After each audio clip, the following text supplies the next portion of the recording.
but now niggas on it. They used to bait me on me and my views, but now niggas on it. I used to tell them I'ma have me a show, but now niggas on it. Her homies on it, your homies on it. Y'all's the hater and all of my moves, but now niggas on it. They used to debate me on me and my views, but now niggas on it. I used to tell them I'ma have me a show, but now niggas on it. Her homies on it, your homies on it. Realest podcast. What up, though? We back. Realest Podcast Server. It's your boy C. Diddy. I'm Matt.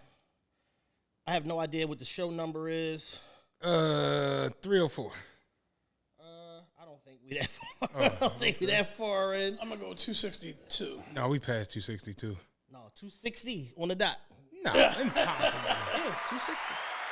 Yeah, last week in review was episode 259. Today is episode 260. I'm not going. It feels like we've done 572 of these. Well, you know, when you add in Patreon and all of that, just like thinking of last week now, you know, from Monday to Monday, this is our 6th show that we did. So, and then on top of that, March and April, we did 15 shows each month of that. So, yeah, we've been pumping out a lot of content, man. Appreciate all of y'all riding on this journey with us. Shout out to all of the new followers, the new subscribers, all of the new people on YouTube. Shout out Gunplay Don Logan for the shout out. Let everybody know that he loved us. A bunch of people came to the page, left some comments on that. With that being said, hold up. I got a shout out. Shout out to Taj.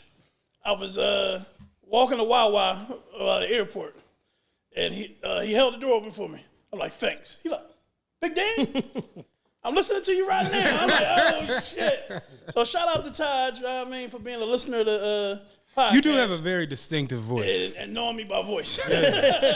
Very distinctive. Shout out to all of the listeners, man. If you're on YouTube right now, if you're a new watcher, we appreciate you being here. Make sure I hit the subscribe button. Make sure I hit the notification bell so y'all get all the notifications on, you know, all of the podcast videos. In addition, we got a bunch of new content that's going to be rolling out soon. The Art and Culture Show, feature starring Big Dan.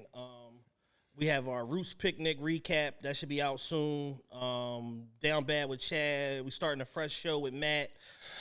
We getting the editorial together on that, man. It's going to be dope, man. We pumping out a lot of content, and we're going to start messing around with streaming. I don't know about y'all. These streamers is getting financially broke off, and I want in. Yeah. Allegedly, one guy, Bruce dropped him off, that was on Twitch, got $80 million for 2 years from Kick. So apparently the thing with Kick is Kick has the bag. Kick is financially backed by Stake, the gambling company. Mm-hmm. So, you know, with that gambling money, you have basically unlimited funds at your disposal.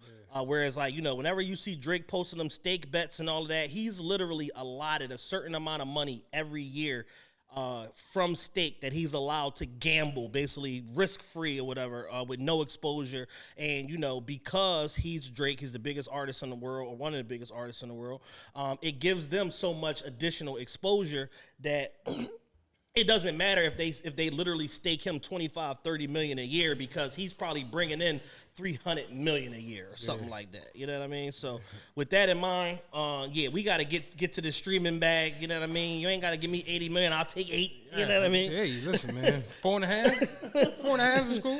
You know what I mean? I can do some things with 4.5. Yeah, I can do some major things. I can do some development, some real estate. You know what I'm saying? Lease a jet. You know what I mean? I can do a lot, man. Yeah, develop a few protects. You know what I'm saying? I can develop a couple things. Yeah, for sure. Let me ask you this. I saw this question posed the other day. And we got a proper introduction on that, but just real quick, because me and Kev started. Did you see them discussing who's more influential, Drake or Hove? I feel like I did. And I'm trying to remember the origin of where it started from. Yeah, I don't know how it started. Yeah, I'm trying to. I kind of see where it is. I definitely seen it. So it's like, the whole thing is this. It's like, what do you deem influential? That's why I'm like, it's so many. What is the branches criteria? that like, are we talking music? Are we talking fashion? Yeah. Are we talking jewelry? Are we talking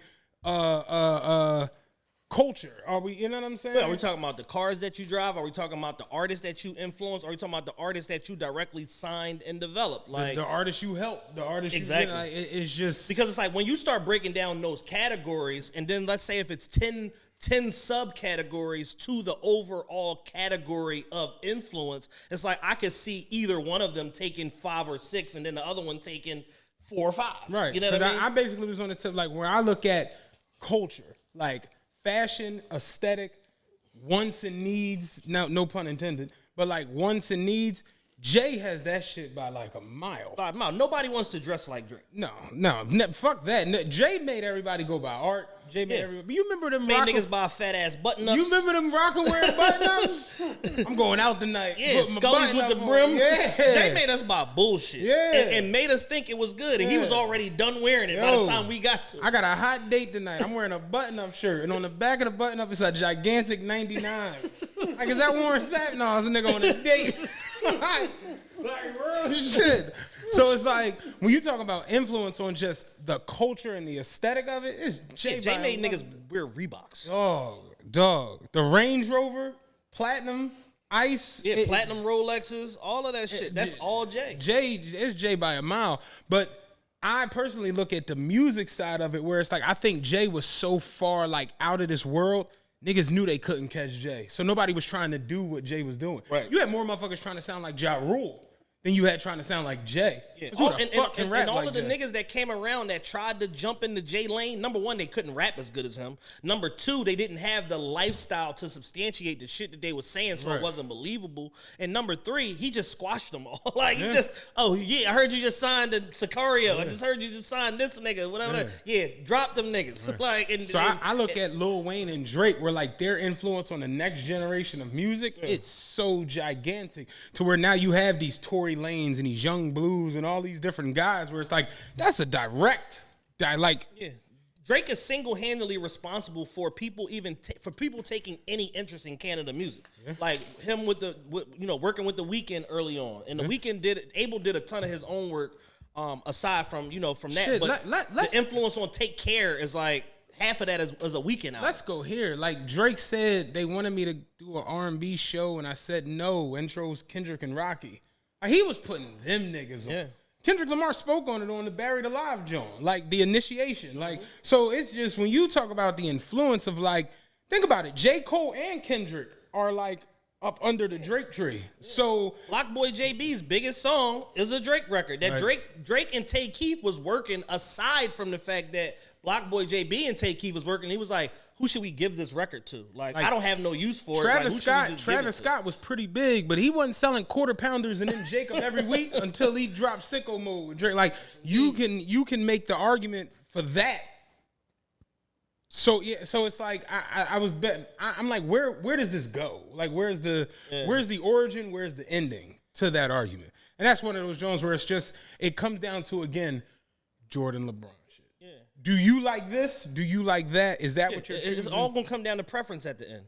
Because, and here's the other part of it, is like the Jordan LeBron argument, a lot of times where people are arguing is their era and who they like more, and they're not saying that. They're trying to use some form of like categorical rubric, but they're not really arguing that because it all really boils down to who I like more and preference when you really get to the heart of the argument. Yeah, preference. So it's like Jay has an advantage on artists that he directly signed and developed. Drake has an advantage on the wide net of the people that he worked with and all of that. Like fucking Lil Baby broke largely in part because of Yes Indeed with fucking Drake. Like that's a fact. Now he has Drip Too Hard and all of that on his own, but with Gunna rather aside from the Drake tree. And Lil Baby's got 30. I didn't even know this. He got 30 platinum singles. I can believe it. Double the next closest person or whatever the case may be. And, in the current market or whatever. But it's like, he's done the work and put the work in, but Drake was there early on. Like his third song was a Drake record. You know what I mean? Look at Drake's work with Future.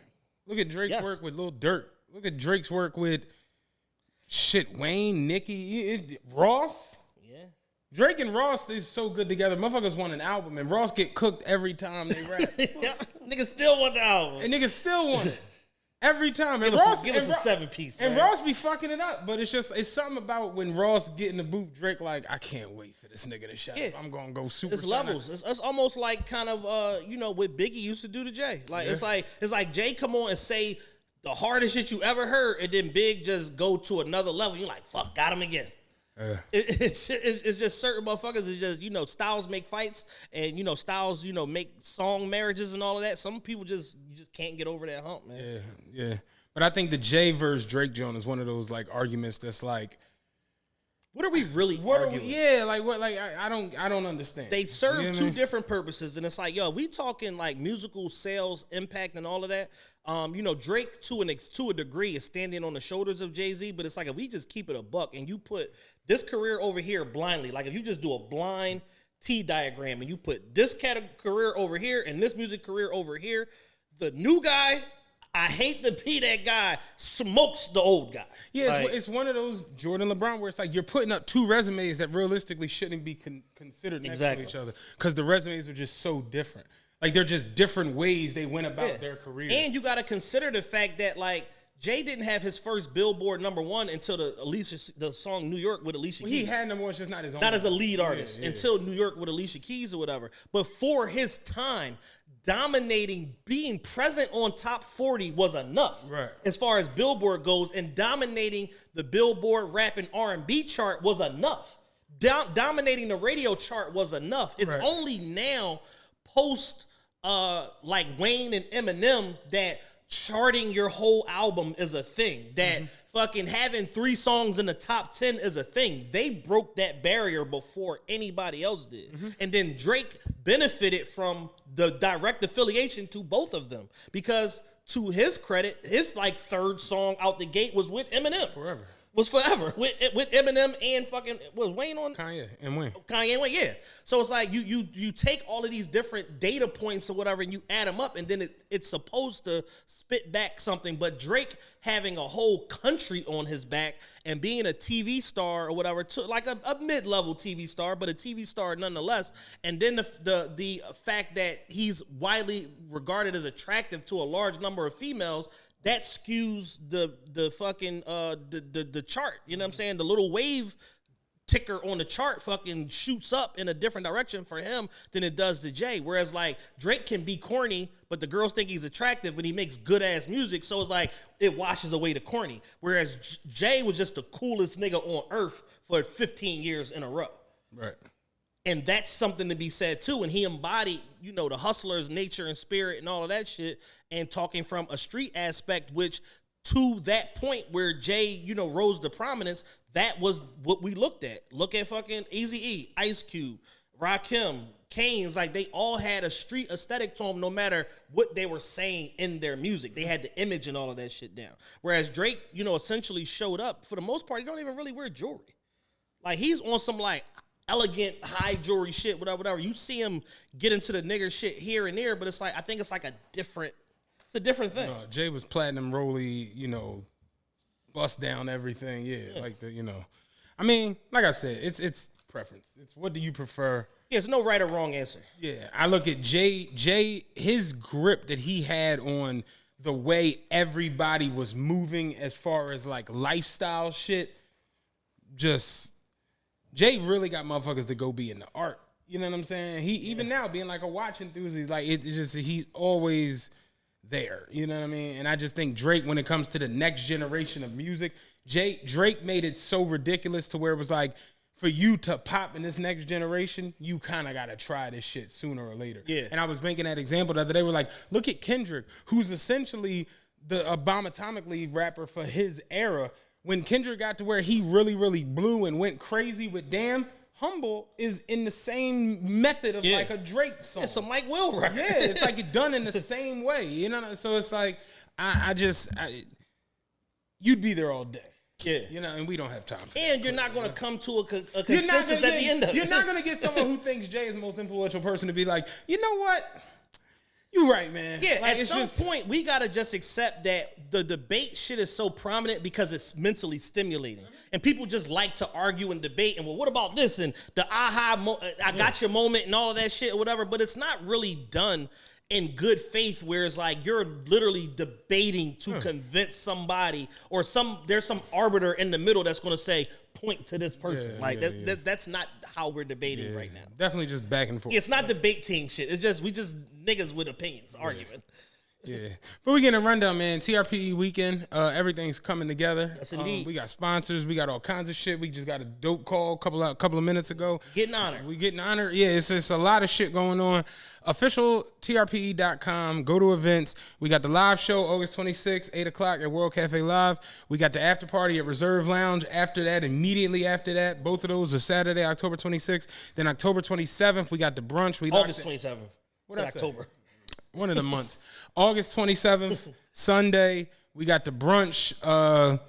Everything's locked in now. We got the venue. We getting decorators. Secret location. I'm not promoting a location because I don't want you niggas to be running down there bothering my family trying to slut this joint out. Yeah. You know what I'm saying? But it's going to be a goodie for everybody that's in attendance. Yeah. We're going to have some things going on there. You know what I'm saying? So, yeah, go get your tickets, man. TRP weekend, live show, after party, network signing party, brunch on Sunday. OfficialTRPE.com. Straight up. I'm going to start with some nonsense. Okay. Floyd Mayweather is the greatest boxer of all time, in my opinion. He did everything you could do in boxing. Yeah. You know what I'm saying? Except for winning a gold medal, which I think he got robbed of. But that's neither here nor there. What did he win, bronze or silver? Bronze. Because he lost the gold medal, John. He went to... No, I think he won the bronze. He won the bronze. Floyd Mayweather, 22 championships, 5 different weight classes. One of only 5 quintuple champions. 2 different $300 million nights as far as pay-per-view. 2 linear championships. He's the absolute king of pay-per-view, like ever. Top 5 pay-per-view events. He has all 5 of them, I believe. I think one now might be Conor and Diaz of some UFC shit, I believe. But I know for sure him versus Oscar De La Hoya, him versus Canelo. No. Canelo, him versus Pacquiao, him versus Conor are definitely the top 4. Made $1 billion in his career. You know, Floyd's done it all. I don't know if he has the billion, but I don't know if he has the billion, but he definitely made the billion. At this point, it's getting questionable. We're gonna end up on Sally Just Say Raphael. Yeah, this is becoming strange. There's a Ringling Brothers, Barnum yeah. and Bailey. What's the tiger? Siegfried and Roy. It's a Siegfried and Roy Yes. Universal Circus element to what he's doing. Because now it's like, it feels like whereas before, where it's like you fighting one of the Paul brothers, that's an event. Right. Outdoor in the fucking stadium and all of that, people flying in, like that shit was a big ass deal. Man. And then ever since that, it's like you traveling the world like a renegade, just looking for random small people to beat up. Yeah. And I thought we had reached a new low when you was running through New Japan Wrestling, whipping all they all the kickboxers and the Great Muta. Great Muta Jr. You know I'm fighting Great Muta Jr. on top of the tower in Singapore on the helipad. You know what I'm saying? Yeah. I thought it had reached a new low then. But now to see you rumbling mobsters is mobsters' grandchildren. It's just crazy. Like, how did we get here, yo? And it's like, when I saw, Floyd Mayweather versus, John Gotti Jr., I'm just like, how the fuck? I'm like, wait, who? Yeah, who's on the committee for the opponent selection process? That's what I want to know. Like, because Leonard and Al can't be involved in this. Dog. I'm thinking Lil James. I'm thinking the Harlem Hot Boy. Like, who are you running this past before this goes to market? Jason Lee is probably on the panel. Somebody I seen had a tweet was like, the negotiations between Team Mayweather and Team Gotti, and it was, remember when they gave Wesley the statue, the little Mulian in charge. He bashed him over the head. Get these Gajillion asses out of my office. I was like, yo, man.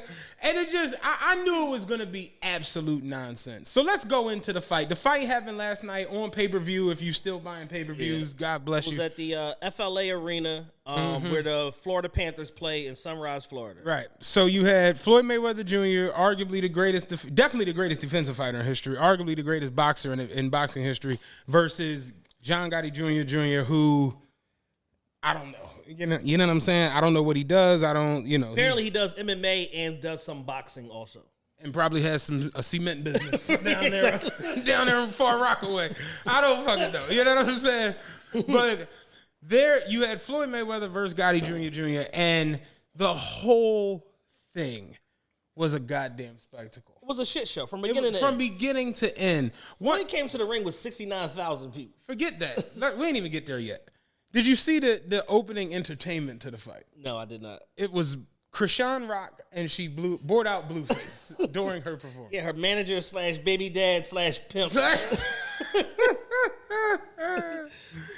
While this is going on, apparently Jocelyn Hernandez, who is a Tasmanian devil, was scheduled to perform. I don't know if she did perform or didn't make it to perform, but she got in a wild-ass rumble in the Backstage, yeah. Yeah. Getting booked to perform at a fight and then becoming the undercard is insanity. Is an absolute insanity. But when you Jocelyn Hernandez and you've been on cocaine for 17 years straight, no allegedly. Like, she substantiated this in the media, so I don't have to say allegedly. One of the greatest Jones ever, Murder Mook, when they did the live cypher at the BET Awards, and he said, I'll rumble this whole damn stage like I'm Jocelyn.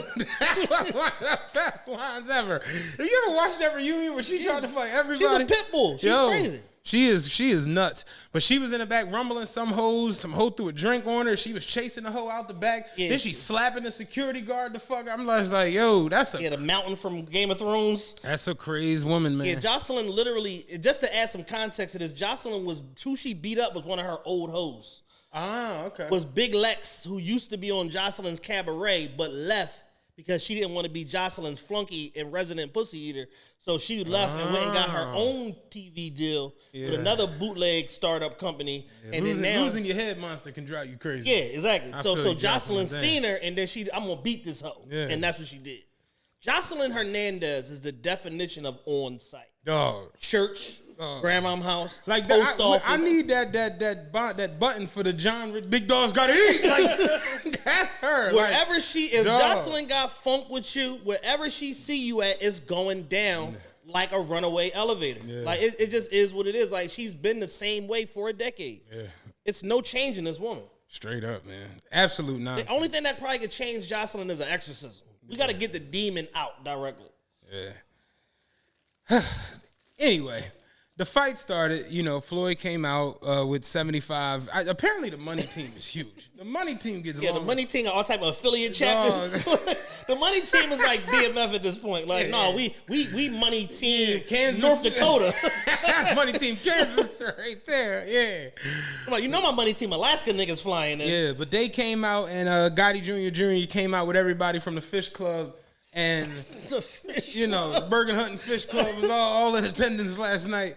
And, the fight commenced. And kind of what you thought it was going to be. Floyd having a little fun, little pop shots. John Gotti Jr. running the fuck around, trying to hit him, not hitting him, standard shit.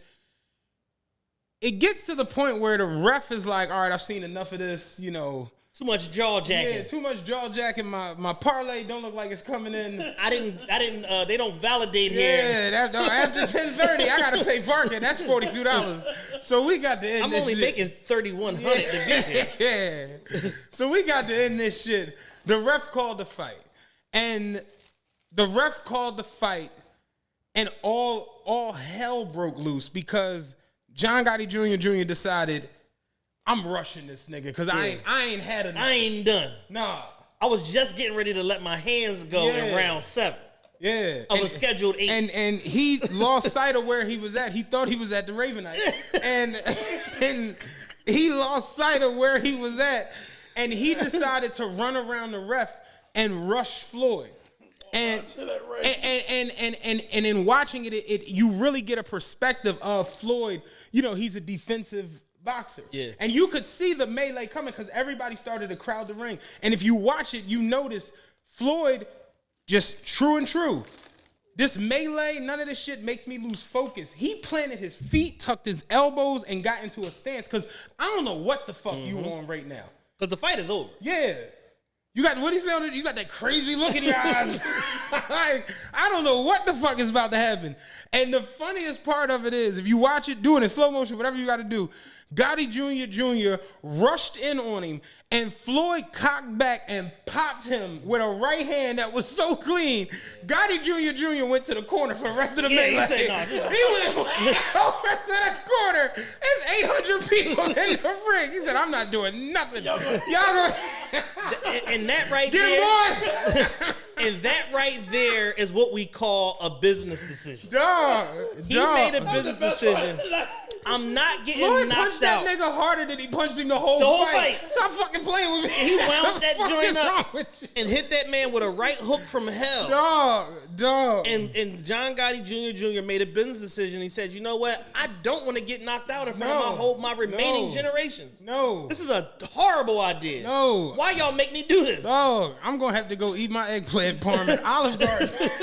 They're going to get me kicked out the social club. I'm going to get kicked out of all the social clubs. The little kid with the leprechaun outfit, she started walking backwards. Yo, he popped that nigga. That shit was over. They got done to Melee. He came and apologized to Floyd. course. He said, "I'm sorry, man. You a moolie. I lost control. I don't know what the fuck is going on. The ref is a moolie. He stopped it. I thought you moolies. You moolies was in it together. I thought you moolies was in cahoots. I didn't know what the fuck was going on, When man. the brawl kicked off, what was the funniest? I'll give you a chance to give both of y'all. Besides the pop shot. Besides the pop shot, what was the funniest part of the melee? I'll tell you one thing that I absolutely adored was the money team niggas tucking their chains when they was coming into the ring. I was dying off of that. Niggas was jumping over the ropes. I was like, oh no, this is white boy tripping. It's my time to shine. Niggas was tucking their ice. Floyd said niggas got to step up to the plate. Yo, is that what you was on? No. Okay. The trainer / manager for John Gotti Jr. jumped in the ring to get him to be a shield for them getting to him and just threw his hands up in the air. I don't pose a threat. He just threw them hands up in the air, and you see the one nigga grabbing him by his collar and shit. His hands are still in the air. No sudden movements, nothing. He was like, I'm not getting packed out on this nice Sunday night. Lord. We got 42,000 to split between the guys. Like, I'm not going out tonight. Yeah. It's been one of our best rackets. And it was We pulled extra off funny in because he months. had on a white white track jacket, so you see him in a pool of moolies. Just getting ragged down all around. He did not move them hands. In a pool of bullies. Shut the hell up. You got me going to watch this shit again now. He threw them hands In a up. He pool was of like, bullies. this, He like, turned right around. I don't want, listen. Oh, no, my brother. He definitely did. He threw them hands in the air and waved them like he just don't care. That is funny as shit. Definitely had on a white track jacket. Oh my God. White Sergio Bikini jacket. Pool of Moolies is fucking hilarious, man. So, to end all of this, we've got absolute nonsense. Have you seen what the Gotti, is that the sister? Sister. Did you see her post? Yeah, gangster shit. Let's get it popping. I thought that was a bit I ridiculous. mean, it Now was there's- on Zeus, so that we should have expected all of that. Now there's a hit out on Yaya Mayweather, apparently. So, John Gotti III's sister seemingly threatens Yaya Mayweather after the Mayweather versus Gotti fight ends in a massive brawl. I swear on my kids, I'm coming for your daughter. I thought she was going to say on my mother's eyes. It may be 2 or 3 years from now, but I'm coming. Your daughter was ran through by an animal with 12 different baby mamas, you little circus animal. You're all a pack of zoo animals. I swear on my kids, I'm coming for your daughter. It may be 2 or 3 years from now, but I'm coming, cunt.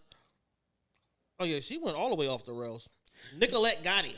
You know what's the craziest part about that rhetoric and that post and the way that they talk is I hate to be that guy, yo, but this is the realest podcast ever. We got to keep it real. Italians are niggas. Yeah.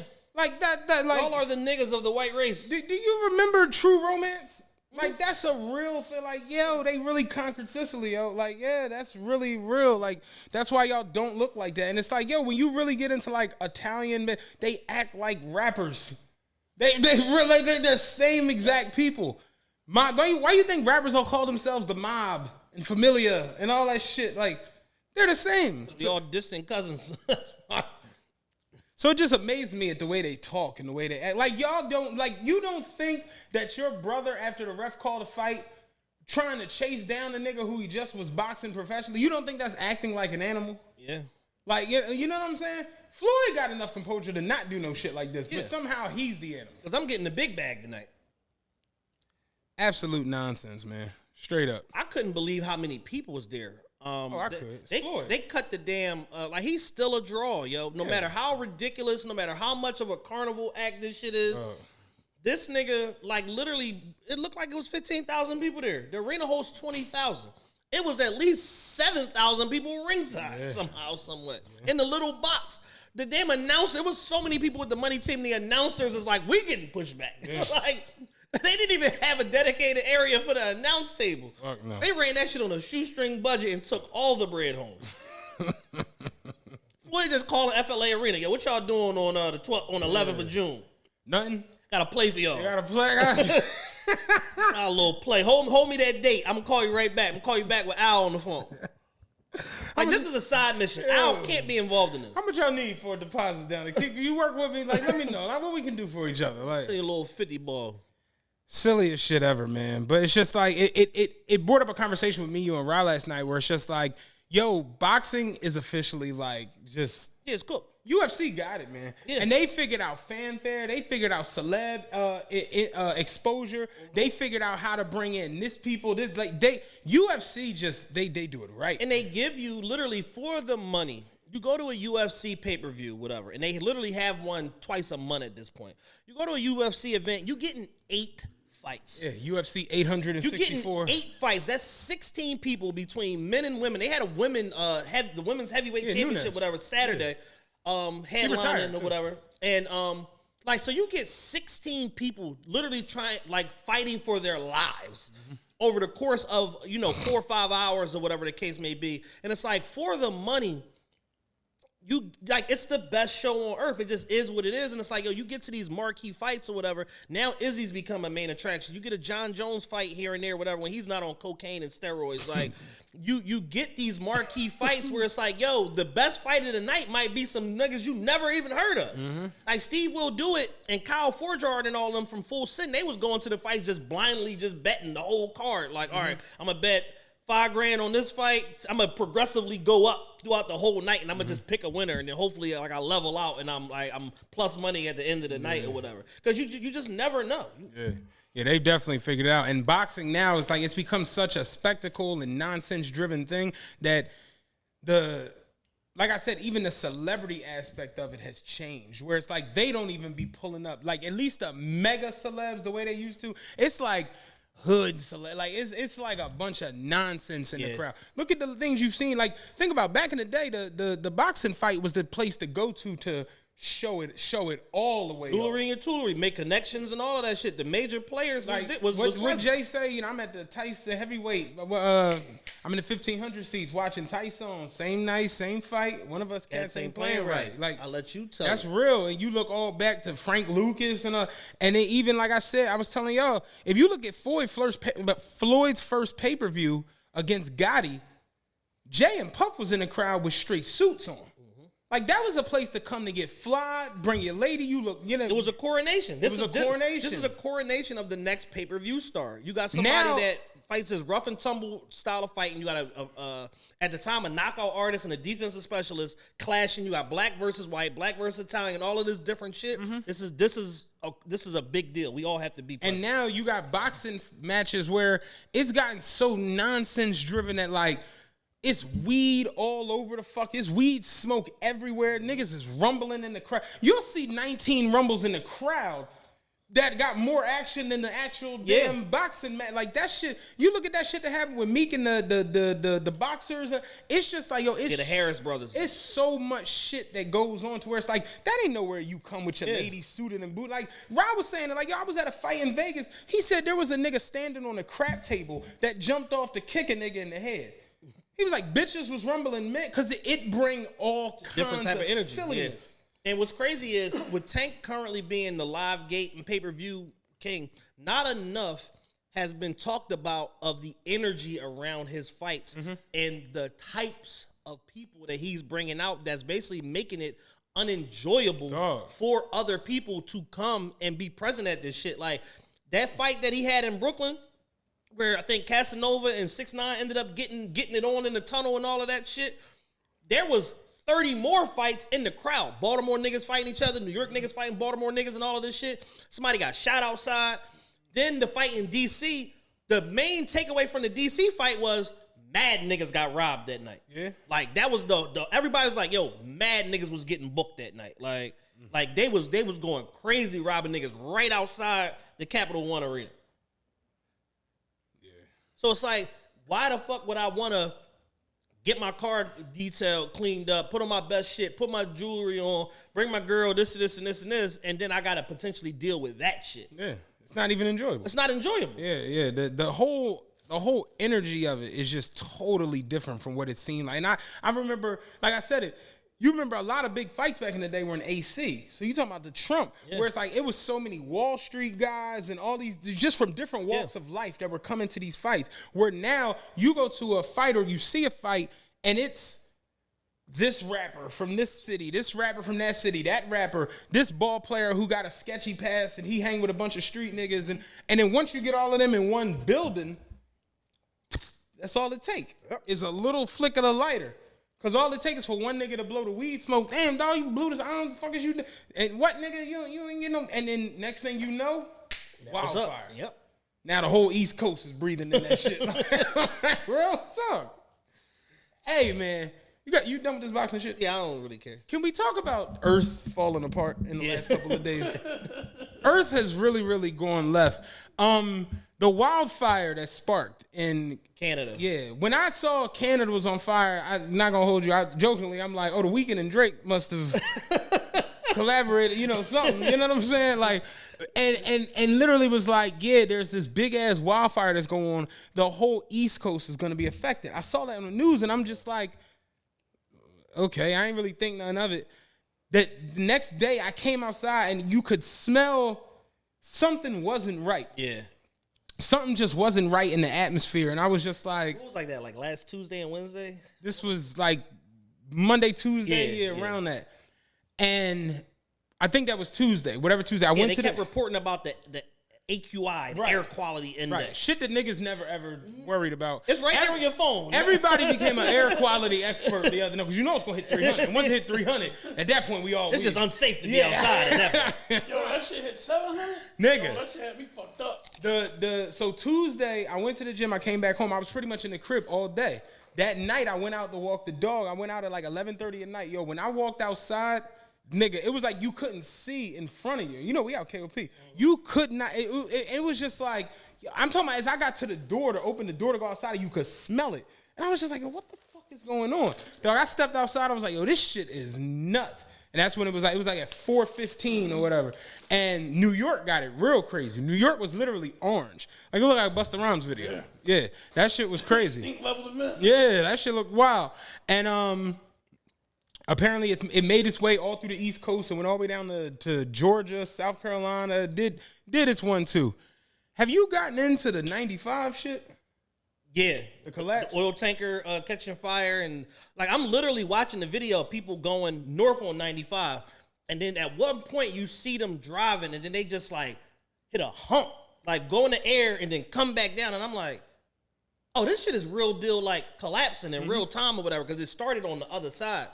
And then the whole shit just fucking fell. And the craziest part about this is they've been working on 95 for what, 12 years? Nigga. Somebody the other day was 2012. Somebody the other day was like under 12 years before that shit is. I'm just like, I'm gonna take over 15 years. I can't see it being that long. I just cannot see 95 not having people on it, and that I just can't see that. Do you know how traveled that shit is day in and day out? Like commute, like morning and rush hour commutes and shit. It's the highway that connects Northeast America to the South. Nigga, Miami to Canada. Nigga, I used to drive 95 all the time. Trust me. You can take 95 dead ass to South Beach. Like, so I just can't see it being, but here go the crazy part. Like I saw somebody the other day was like, this is a time where America and Pennsylvania as a state, Philadelphia as a city is supposed to come and really show the world just how fast they can do some shit. This shit realistically should be done in a week.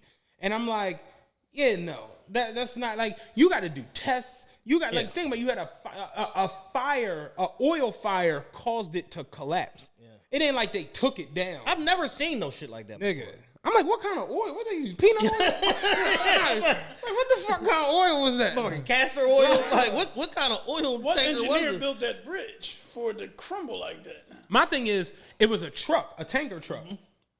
Was it under the underpass? That's what they saying. It was under. But it was like, when you see the pictures from the street view, it looks like it was like at a storage unit or some shit. That's like why I'm that. like, it almost looked like it caught fire and he was driving the shit and was like, I'm gonna stop it right here. Yeah. Like, this where I get off at. Yeah. So I'm like, when you talk about testing, the fuck the geological test, but like the actual structure test, there's no way that's done relatively soon. But I'm just like, I saw today the people were complaining who live in the area, where it's like now their streets are gonna be infested. Dude was like, yo, it's a Sunday evening. Look at this traffic out this joint. Like, this is unnormal. So he was like, yo, I'm gonna have to fuck around, leave for work 40, 45 minutes earlier just to get the hell out of here.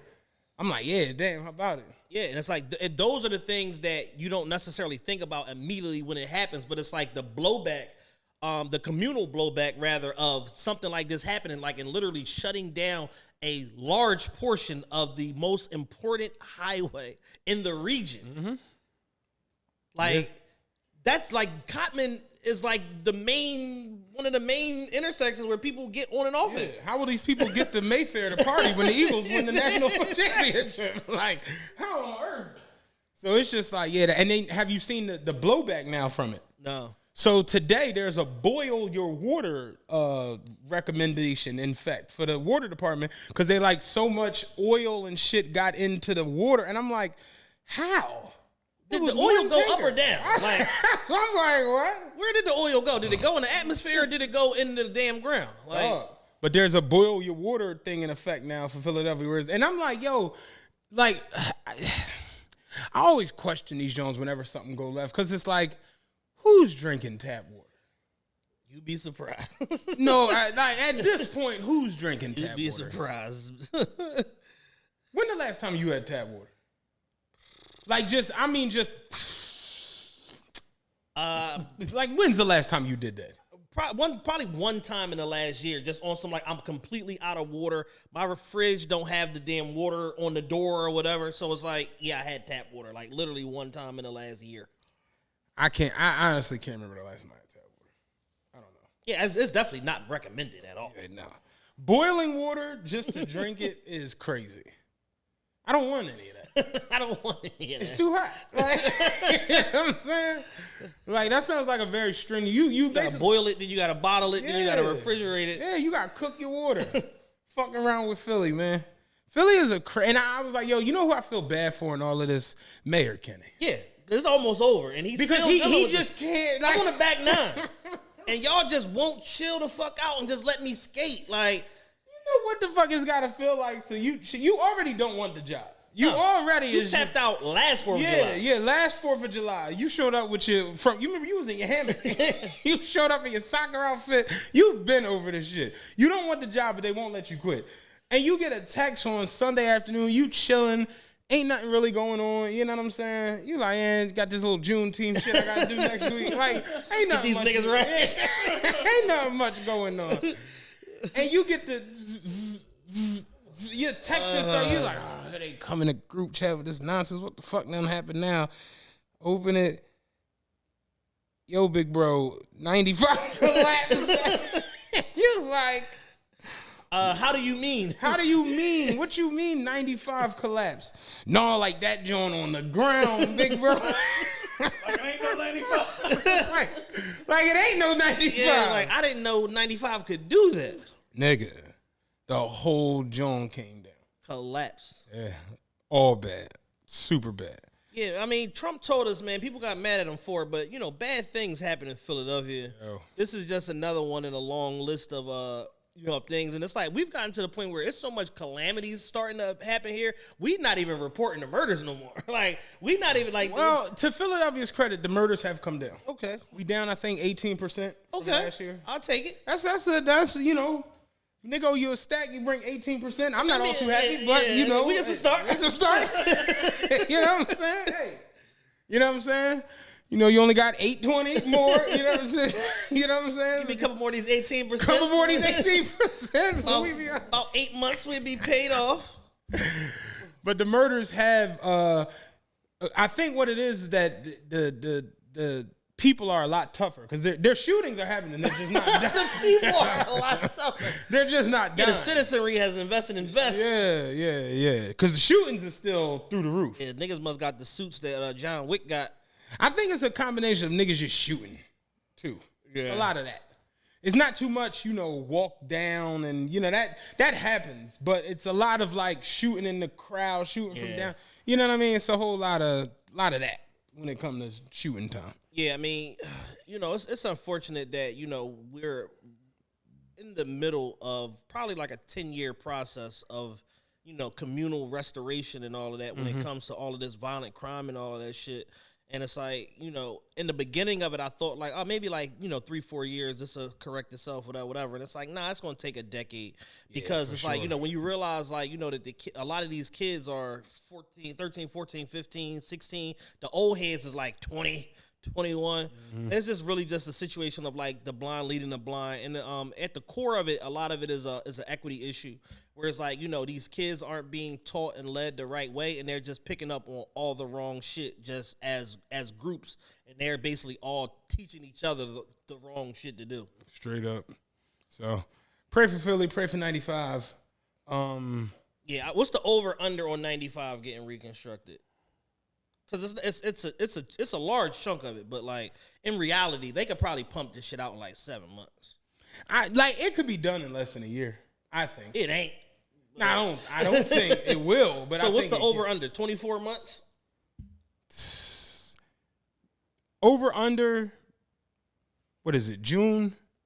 You figure it's gonna be too hot for some of them weeks in July and August. We calling it. Yeah, we definitely off. We for definitely that. not on that. Party vibes. Yeah.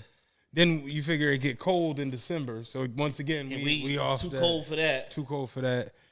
You got pollen in April, so you know what I'm saying? We is not out. We is not out there. Hammer the over. Yeah.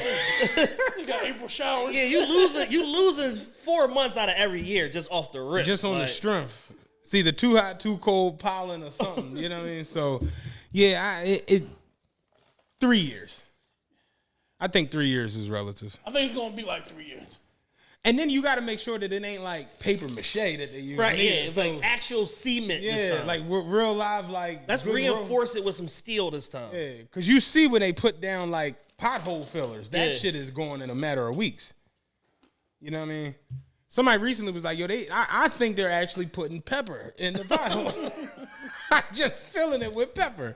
Because the pothole be right the fuck back open in 2 weeks. Fucking pepper. Yeah, it is, man. So, yeah, man. China come over here and have it done in 7 days. Oh, yeah, shit. I seen them put up a 40-unit building in 1 week. Hey, I told what the earthquake say? Mexican took my job. I used to do roofing. He said, I'm going to beat him. Mexican put the roof up in 35 seconds. What the fuck I'm supposed to do? That shit Still real. on my lunch break. Yeah, I'm still on my lunch. My third lunch break. I come back, the roof up and the gate closed. They told me, yeah, job done and shit. Yeah, man. Hey, speaking of Asians, how do you feel about the whole Asian, they had the picnic, the rally the other day? I completely missed it. I was aware of it, but I didn't pay it any mind. Philly is just, it's nonsense everywhere. Here's the thing, Asian community in Philadelphia. Here's the problem. For the designation of Chinatown, y'all have not made any noticeable infrastructure investment to increase Chinatown over the last 30 years. Like literally since I've been a young kid becoming into teenagedom and adulthood, y'all have like Chinatown is exactly the fucking same. Like, do you remember when we were young and Chinatown felt like you was going to China? Yeah, you thought you were going to San Francisco or something. You remember that?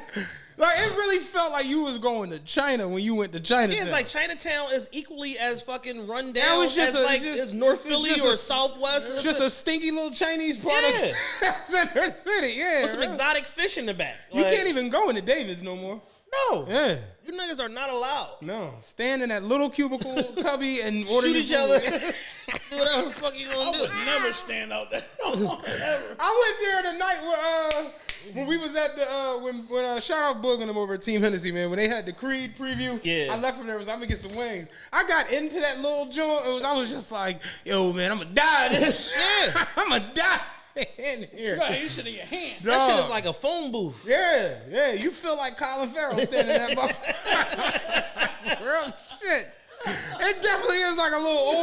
soul Yeah. food. Yeah. So here's the thing: Asian community of Philadelphia, the Chinese community in particular. You have not made any effort. You had this neighborhood designated as Chinatown and all that. They put the banner up, the whole nine, and everything, and y'all have not made any infrastructure advancement down there to where it's like it's a marvel or whatever, or an attraction to the rest of the city. It's just essentially just a 4x4 block radius that y'all are just living in and, you know, creating commerce. Yeah, y'all just have your tenements and y'all are doing your export businesses. That's all. That's really it. There really is no attraction to China. Ain't that crazy? None whatsoever.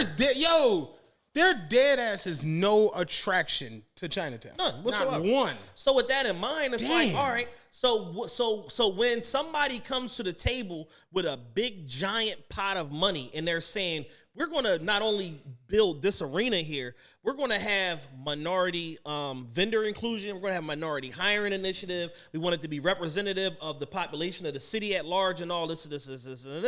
And we're going to start the revitalization process of the whole neighborhood, starting with this. And oh, by the way, we're going to pay for it. Yeah. We're going to foot the bill. Yeah, we're not asking for no funding from nobody. Yeah, because Market East is in bad shape. So it's like, with that in mind, it's like, well, what's your counterpoint? Oh, we live here. Like, what's your counterpoint? We what? We live here. We live here. Like, what's the counterpoint to $1 billion stadium? Like, I'm not. You going to step out home? Like, what's the counterpoint? What's your argument? We live here. Because when they want to build some shit where black people live, they get us the fuck up out of here. With big ass shovels. They just get the fuck out the way. Niggas gonna be in motherfucking Sharon Hill and Oaks and all that shit before long. You know what I'm saying? You got 30 motherfuckers in the efficiency. Yeah, straight tenements. Yeah. So it's like, where exactly is the stadium supposed to go? 10th and Market. So what's the fucking problem? It's not even Chinatown. It's not even Chinatown. Well, Is it a quality of life argument where they're arguing that it's going to be too much? It's going to be so much going on. But here's the thing.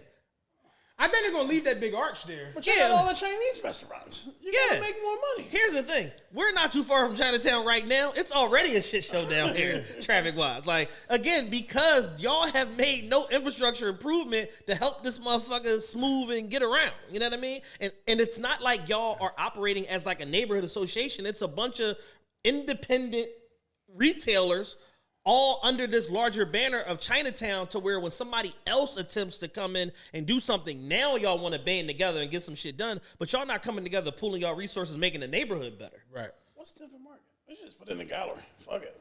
Yeah, the gallery is a big failure. Put it inside of there. Like, what's it called now?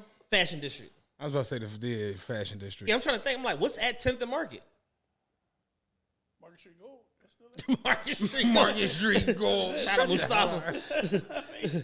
Let me make sure I'm not tripping. Yeah, because I've been trying to like picture it, and I'm like, yo, so what's the big deal?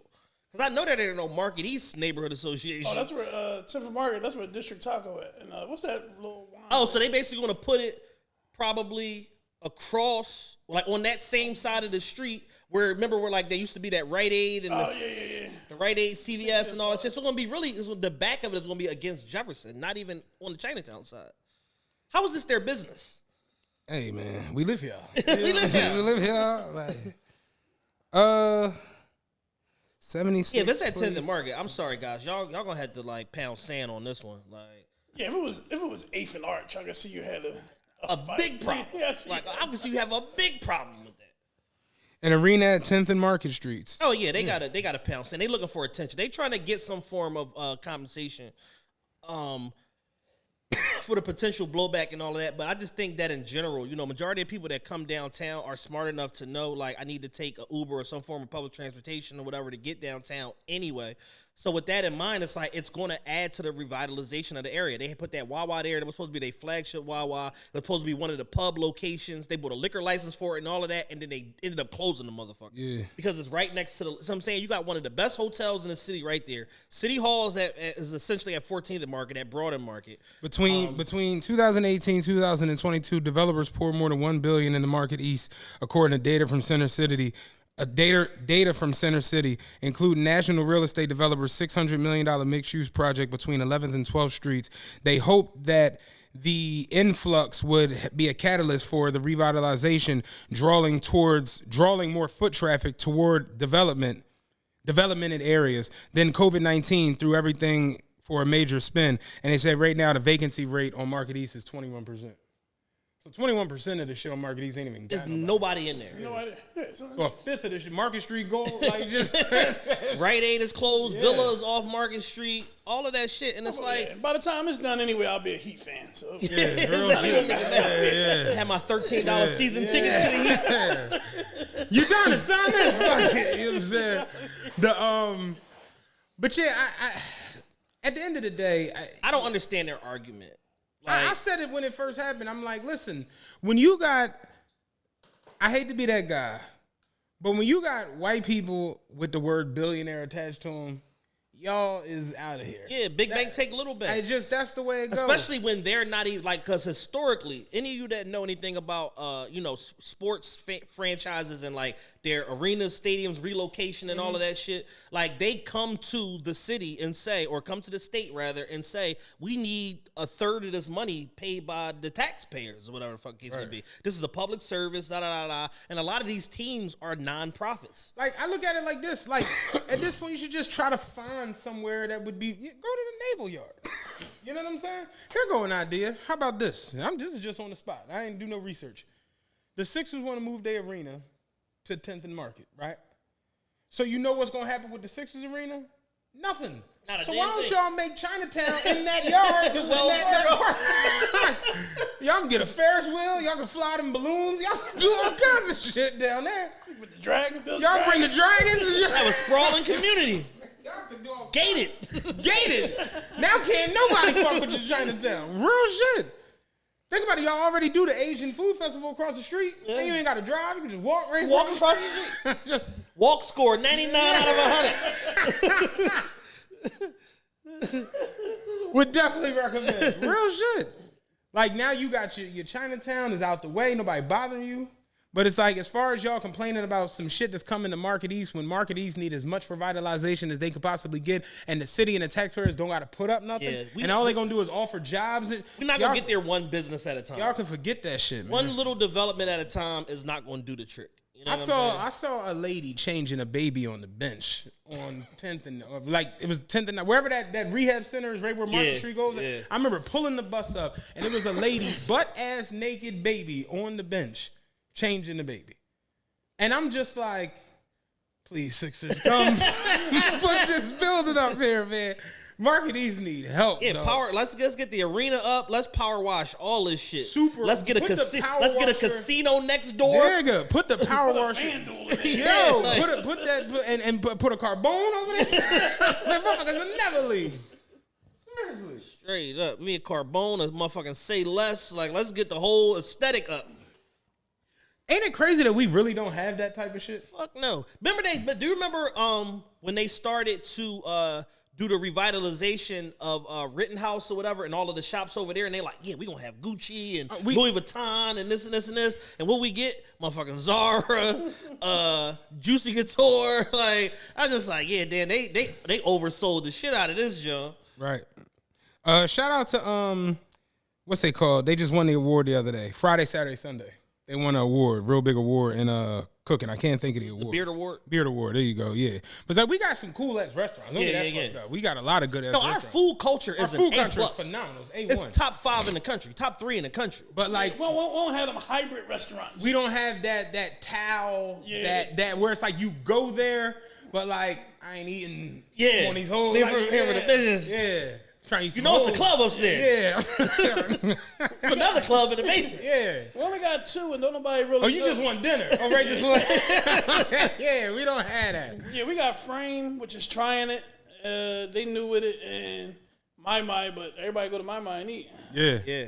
Like, you go to places here. Yeah, their club space is severely underutilized. Yeah. Kitchen closed at 9:15 and shit like that. Like, we don't have that. Yeah, we don't have the vibes. And it's like, because it's like, when you think policy-wise, we're really trying to encourage people to be in the house by like 12, 1 o'clock. Like, clean this shit up, because they feel like there's an element of, like an underworld element that late night, whatever attracts. But it's like, yo, it works in all these other fucking cities. Yeah, just the city just in like in the grand scheme of everything, it's too much violence. Fucking highway collapsing now. I gotta take the long way home. Yep. Like it's just It's a progressive city.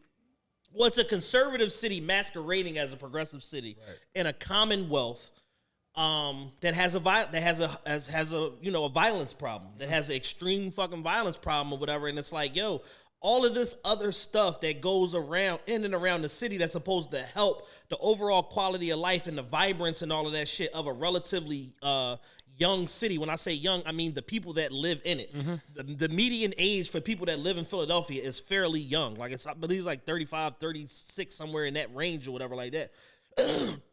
Because of the presence of all of our universities and stuff like that, people come here and end up staying.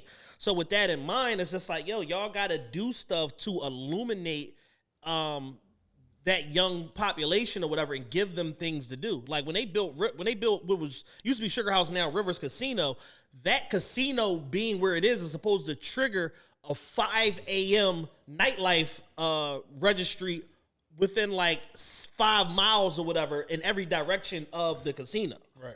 But they shut that fucking shit down because the neighborhood association, and then two, again, they just afraid of like it attracting like, other forms of like violence that they're not. You prepared remember to have. when it was Sugar House, like when it first cracked, and motherfuckers was getting robbed like Left and every right. other Yeah. hour. Yeah, And it's like, that's your proof of concept. So it's like, yeah, they right. So it's like, you mean to tell me if everything else is open, 3, 4, 5 in the morning, it's going to be a spike in robberies. You know what I fucking couldn't there, understand? too. Because I used to play poker at Sugar House nightly at one point, especially when the tent first cracked. We was at Sugar House every night. And I never had no issues. And I used to never understand. The valet was free. Yeah. And I used to never understand why people are parking off in the lot or up in the big junk, like the parking garage. Because it's like, the valet is free. Even most casinos, you got to be a certain tier member to get free. I used to get free valet at Harris. A car. Yeah, if you just come in this motherfucker and sign up, the valet was free. Yeah. So I used to never understand why people was off in the lot or off in the garage. Like it made zero sense to me. But they were, and it was nonsense left and fucking right. Yep. Yeah. So yeah, man, Philly. I'd like to see the arena on Market East. I ain't gonna hold you. Listen. I'm again Chinatown residents, legacy people. I hate to be the bearer of bad news. Yeah. It's happening. Yeah. Like it's nothing you can do about it. Yo, man, the naval yard. Yeah, they used to say, the old saying used to be, old adage used to be, you can't fight City Hall. Well, in this case, you can't fight billionaires. Yeah. They're going to get their way 9.9 times. I don't want to come off as like a mean person but I just have a real issue with like and I guess that's for another show, another day, maybe Patreon. But like you just brought up that point that there has been no change in nothing. No everything in anything. Like y'all haven't even like to the point where like everything has kind of gotten worse. Yeah.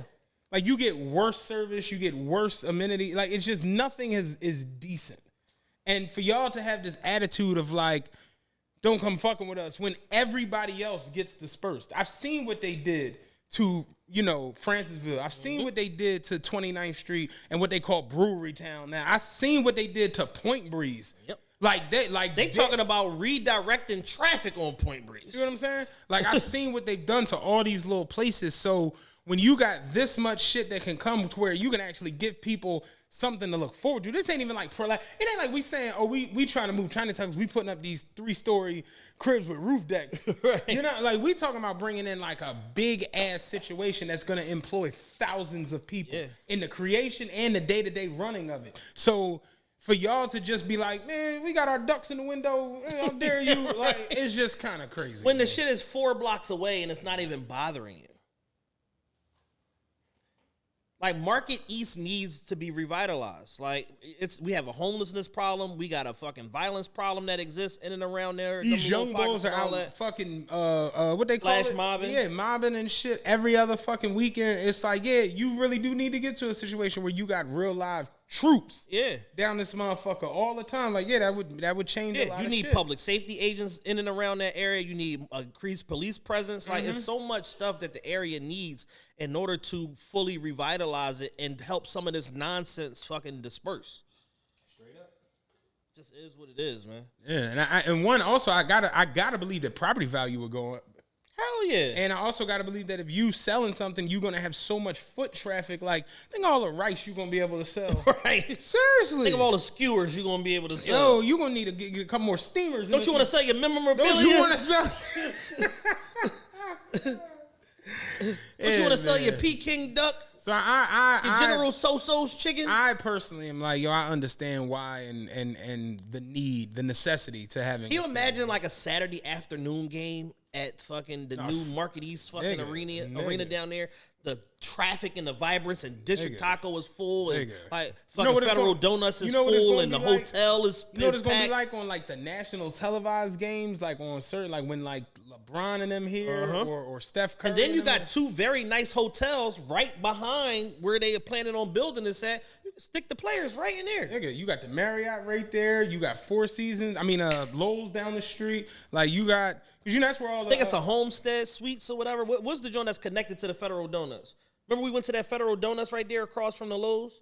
And then there was a like you had to go down the basement to go to the bathroom and shit. I forgot what that I think is. it's like a Homestead Suites or something like that. Really nice hotel. You know, a lot of the NFL teams stay at the Lowe's, and a lot of basketball teams stay at the Ritz. Yeah, and it's all right there. You right here. You know what I'm saying? Like you don't got to go too far. So I don't know. I think it'll be a good look. But Sorry, guys, it's happening. yeah, Naval Yard. You know what I'm saying? Where are you at following up? We did a show the other day on our Patreon. If you're not on the Patreon, please subscribe. Patreon.com/officialtrpe. There you go. That's the ticket. We did a show the other day on Zion being an absolute freak. It's actually worse than we thought. It's getting worse. It's getting worse, man. Two things. One, Zion Williamson is now known as the Moriah Mills Retirement Agency. Apparently, he was either already paying or set up to begin paying this woman $107,000 a month. For those of you that are out here listening, that's a $1.284 million a year tab on a singular piece of vagina. And I would like to say on behalf of myself, Matt, and Big Dan, I don't want no pussy that costs me $1.3 million a year. Yeah, you can have that. You got you got meal prep too. Yeah, like. But apparently she was trying to meal prep for him. She did say she was trying to meal prep your for him. fat ass ain't want to work. All right, so she was so going on. let's break down the roles here. So you had a meal prep, you had a sex slave. That's all I got. Meal prep sex slave is that's valuable. It's super valuable. I don't know if it's worth $107,000 a month. It might be worth let's just take the Maybe $284 worth $107,000. period for the year. Yeah, but then you also like now you can't talk about me on Twitter. That's not cool. You definitely can't talk about Definitely it. So let's throw a couple more bucks in for that. Let's yeah. throw another Let's 50 make in it for that. 150. I'm cool with if we could just cap it at the 284. I think that's appropriate for a man of means that's making a 50 ball a year. Yeah. We could cap this out at a solid. I'll round up to 300. 300. Yeah, Let's 300. round up to a solid 300. I get 4 threesomes a year. I get you on demand. A threesome and I get every quarter? Every quarter. Yeah. And I get, because I'm playing ball, I got to stay focused. If I'm overly threesoming myself, I'm never going to get back on the court. But Zion's not playing. He's not playing anyway. So a threesome every month. Yeah. You know what I'm saying? Meal preps. I like that gumbo. You know what I'm saying? Get a cheat meal every Sunday. Yeah, get a cheat meal every day. Well, you know, it's 6 meals a day when you breaking it down. One of them, I can cheat on one of them and it's cool. Why do you want a po' boy for breakfast? Hey, bitch. I get my one cheat meal. I get my cheat meal a day. You don't ask me what C-section R of the contract, bitch. A po' boy for breakfast. $1.284 million. That's 2% of his salary, right? That's crazy. Right? Yeah. Make 50 million. Make 50 million. Yeah, 2% of his salary. That's crazy. Yeah, 2% of your salary directly to that is nuts. When you legit Like, you have a problem. Well, let me think. So if you make $50,000 a year, no, that's relative. No, it's relative, but I just think it's extreme where it's like, I'm pretty sure, like, at a time, if he was rich in, like, 2017, 2018, he could have probably purchased all the Taz Angels and just kept them. For, like, one-time fee. At least Taz would have sold you. Locked them in. He would have locked them in on a solid contract. 15-year deal. 12 girls, $1.284 million. So I'm looking at the market adjustment is 5-6 years later. That's still too high. Also, you got to factor in that this is like a porno chick. Yes. Which brings the value Way down. Yeah. Like there's not a lot of tread left on them tires. Yeah, no. There's not a lot of tread left on them tires. You ever go in to get your inspection and you nervous? Yeah, like, man, they gonna make me get tires, brakes. I know they're gonna say something. They gonna say something about this cracking the windshield. I know they're gonna say something. They be tripping if your sunroof don't work right. Like you just worried about dumb shit. Yo, when you go to get inspection on your car and there's a bunch of knockaround shit just loose, you just like, hey, I hope they don't be on that motherfucking light on the license plate because I ain't. Like, man, I ain't even going there. Yo, your cousin still got them stickers. Dog. Not even getting the fucking car inspected. Yeah, man. I'll never forget old head. Young boy got beat up one day, man, out front of the school. The old head riding. He was funny as shit. He was like, they beat the brakes off that young boy. Don't take him in there to get no inspection. They ain't gonna pass. They beat the brakes. He ain't gonna pass. Don't take him in there. He ain't beat the brakes off that young nigga. But nah, man, it's like So to know that Zion was signed up for $107K a month over here, bought another chick at Cullinan, bought another chick at Richard Mille, was supposed to buy another chick a Bentayga in a Richard Mille, like, you have a problem. I see why your outfits are the way that they are. Yeah. No money left. Anybody got something they can loan to play? Like, yeah, I see it now. Like you are tricking at a high level. Like we probably just, if everybody's all things equivalent, that means you on the books for $5 million a year just tricking. That we can prove. On porno hoes. Like, you a wild boy. Wild nigga, man. He's a wild boy. What is going on in the Carolinas? I mean, figure he in New Buns Orleans. and buns. Yeah, he in New Orleans. Nothing to do. Not working out. Meanwhile, every day Moriah Mills got 9 more things to say about you on Twitter, bro. Ballsack Sports Twitter page fucking put one of their fake graphics up. They said Moriah Mills versus Zion Williamson has now taken the record for the most one-sided conversation in history with 52,765 tweets to 0. Dog. Like, what am I supposed to say to you? Like, Nuh-uh. dog, you lying. That's cap. Like, what I'm supposed to say to all of this? Like, I don't even know you. Like, Yo, respond to nuh-uh. that was my cat on my Snapchat. Like, that wasn't even me. Like, I never even met this girl. Yeah. If you can't produce, my only statement would be, if you can't produce a picture of us together, it didn't happen. The NDA is a real thing, man. Dog. At least from what I've heard. You know what I'm saying? I heard. Remember that hashtag? I heard. Yeah. You got to move and operate with a little bit more discretion, bro. Like it's just you're the face of the Jordan brand. You got all this guaranteed money. You're going through a situation where you're rehabbing from your knee or your back or just Your boys, thumbs whatever the from fuck is going on. Sending out too many DMs, Yeah. from DM diving. I got a double thumb injury. You and the doctor told us something. You have you have 32% rue running through your body. You're like, man, I keep eating this shit. Like, you're like, you down there dealing with major issues, and this is the biggest thing going on in your life. You having a baby with one stripper porno chick. You got another porno chick slandering you to death. Then you got another porno chick done came out now. Yeah. Like, damn, this is crazy. Why you ain't do this and the third? And all of it is behind you just being a strange little messy nigga. I'm gonna go there. My y'all weird for the week is the 2019 draft class. I'm giving the whole draft class y'all weird, man. Zion is weird. John Morant is weird. PJ, wasn't he in that? PJ Washington? Yeah. Wasn't he in that draft class? He's weird. Yeah.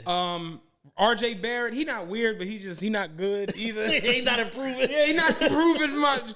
Like the whole 2019 draft class, they need to send y'all back to like just the ride. You know what I'm saying? Like just to finish out y'all courses, cause y'all all are like And knowing that the NBA has a rookie symposium every year, where they have leaders of all industry, past NBA veterans, CEOs, CFOs,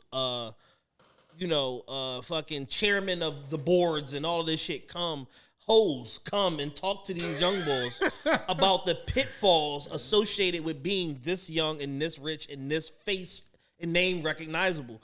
And somehow, some way, the entire draft class managed to just fail with flying colors on either one thing or another. Wasn't Jordan Poole in the 19 draft class? I believe so, yeah. Nigga. Yo. Got a kinky draft class, Got man. a kinky draft. Hold Bunch on. of kink lords. 2000 NBA draft. Picks 1 through 60. Zion, Ja Morant. Darius Garland. Shout out to Darius Garland. He's probably the most solid individual. Just doing the work, getting better every year. And Hachimura was in that draft Shout out class Hachi. too. Shout out to Hachi. PJ Washington, Tyler Hero, Jordan Poole was the 28th pick. I knew I wasn't tripping. 2019 draft class got Zion, Ja Morant, Jordan Poole, PJ Washington. Horniest. Yo, the strangest, horniest little niggas on the planet. Crazy. Nicholas Claxton, he ain't horny, but he weird. Got blonde dreads. Yeah. Taylor Horton Tucker was in that draft class. Damn, remember when niggas thought THT was the future? DHT. THT the future, baby. Terrence Mann was in that draft class. Remember when he had like a week and a half of being a man? Motherfuckers come and they go, boy. What was that, 2021 playoffs? Yeah. Niggas thought Terrence Mann was about to be him. Niggas a Straight role player. Damn, Bol was in that draft class. He had some freaky, horny shit going on with him. I could believe it. Little Instagram model, little chick or whatever. Think he stole her from his teammate or somebody stole her from him. He had some weird shit going on, some weird headlines. Yeah. But yeah, Darius Garland, Hachimura, and Tyler Hero might be the most solid individuals Shout out to them three fellas. out of that. Damn, Grant Williams was in that draft class. 19 was kind of loaded with people. Grant Williams looked like the dog from Friday. Yeah, Friday after look next. just like the dog. Chico, man. Chico, get over. Chico, come here. What you do to Chico? Yeah. But yeah, that's your draft class, though. Jordan Poole, PJ Washington, Zion, and Ja Morant. Guns and buns. Guns and buns. Yeah, most ridiculous draft class ever.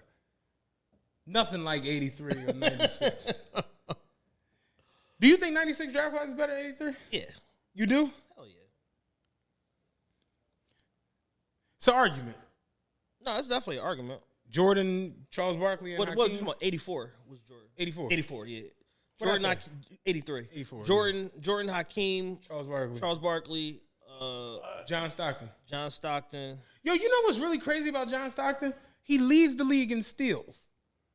In history. Most steals in history. He led the league in steals twice. He never made an All-NBA first-team defense. Yeah, he's playing passing lane. Crazy as shit, right? Yeah, he's playing passing lane. Yeah, John Stockton couldn't lock up nobody. It was all effort. It was Just some- wild, though, to think. Yeah. Like, he did all of that and just never made a defensive... Like, fuck Consistency. defensive player. He never made a defensive first team. Yeah. Like, it's nuts. But yeah, you figure 96, you had Ray Allen, AI, Kobe, Nash, bunch of 3 and 4 and done niggas. Sharif Abdul-Rahim, Kerry Kittles. Sharif was in a vacuum. Sharif was good, man. Stephon Marbury had a, you know what I'm Yeah. saying? He a legend. So yeah, this is definitely an argument. If Sharif went to like San Antonio in the draft as opposed to ended up there Vancouver, later instead of Vancouver, he would have been a whole totally different player. He was a 20.8 rebound, Was it 4 or 5 Marcus assist Camby guy. in that draft? I think Marcus Camby was in that draft. I think so. I feel like he was. I'm not sure. Yeah, 96. I think 96 greatest draft of all time. It's definitely 96 or 84. It's definitely not 2019. You know what I'm saying? I can tell you that now. I don't give a fuck what these niggas do. Definitely wasn't 2019. How you feel wrapping up Zion? Like, what do you do? I don't think nothing crazy happens to him. No, ain't not. He's not. I don't think he's going to suspend it or not because it's just his personal life unfolding in the it's public. just a Like messy- he didn't do anything. He's just a freak. Yeah, like, just- it's like you can't like he. I know his attorneys are combing the CBA. Like, can they suspend him for being a freak? Like, I'm sure they looked into it. Like, he's just a freak ass young boy. I guess they looking like, well, nobody's free. Hey, you 20 years old with 200+ million on the books, like guaranteed. Like, Yeah. you gonna fuck, but it's just like you gotta have a little bit of discretion. My biggest thing with these young boys is like, yo, nobody's mad at you for fucking. Like, you gonna fuck. It just is what it is. The bigger thing is like, what are you doing to protect yourself? And like, who's around you that can have an honest dialogue with you and be like, yo, take these hoes' phones, NDA up. Like, you got to protect yourself because anybody's affiliation to you makes them viable. Right. Especially a savvy hoe that know what she's doing, like Moriah Mills. Even though she looked like a psycho, she's still very savvy. And the fact that she was smart enough in real time to capture all of this data on you. Right. She built a file on your ass. So it's like, but it's like, you know, the biggest thing that she's leaving out, that she's not speaking on, was that the nature of their relationship was solely transactional for a long time. And then it's like, because he was supposed to be the retirement plan, she's catching feelings because in good faith, she doesn't want to feel like I'm number two. But it's like, you don't go from number one hoe to number one girlfriend or number one wife. It doesn't really work that way. Yeah. Like, because it's easier. I tell men all the time, it's easier to find a girlfriend or a wife than it is to find like a good hoe. Like a good hoe that understands that I have a girlfriend or a wife, that understands that it's you and 42 more of you and is okay with it, is hard to come by. It's easier to find a woman that's going to be in love with you and just do whatever the fuck you say. Yeah. It's like finding a good mechanic. Yeah. Yeah. Very difficult. It's like you think you're a good mechanic till your wheel fall off on 95. So you have a real problem. You have a real problem. You're like, this nigga don't even know how to put lug nuts on. Like, here I am trusting my safety to this fool. I remember one of my homies years ago was like, yeah, my man, he mechanic, he do real good shit. Da-da-da. I went up to his shop to go get something done on my, this one I had my LeSabre or whatever. And I remember he looked under or whatever, and he was like, something, because it was something with like my oil filter or something. And he was like, open the hood real quick. And he looked at the joint, he was like, 5W, I think I got some of that. And I'm just looking at him like, what?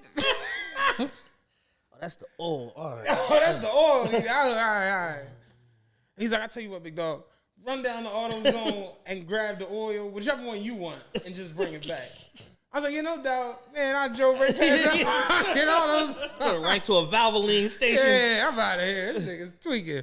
Was that you that was the other night that was talking about, when we was at Ryan, was that you that was talking about, what the fuck conversation was we having?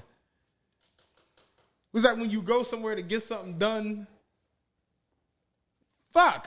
You know how something's right there, you can't think about it? It'll come to me, man. It might have been me. I'm not sure. Shout out Ryan. I just thought about that. Definitely Shout out Ryan. She had her book release yesterday, Situations Volume 2.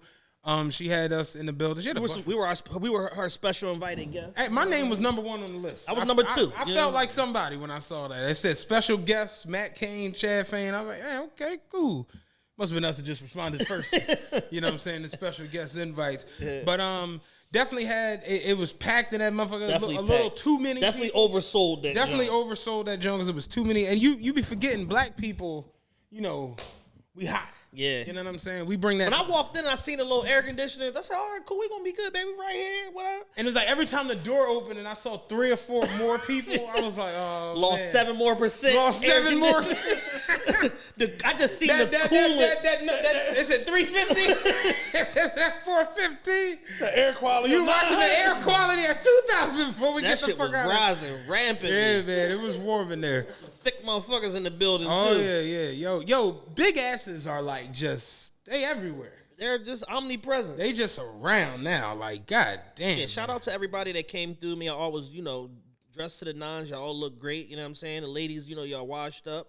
You know what I mean? Oh, Put yeah. y'all perfume on and Y'all all look better that. than that. I will say that. Had them toes out, nobody, you know what I mean? nobody smelled bad. No, nobody. Nobody.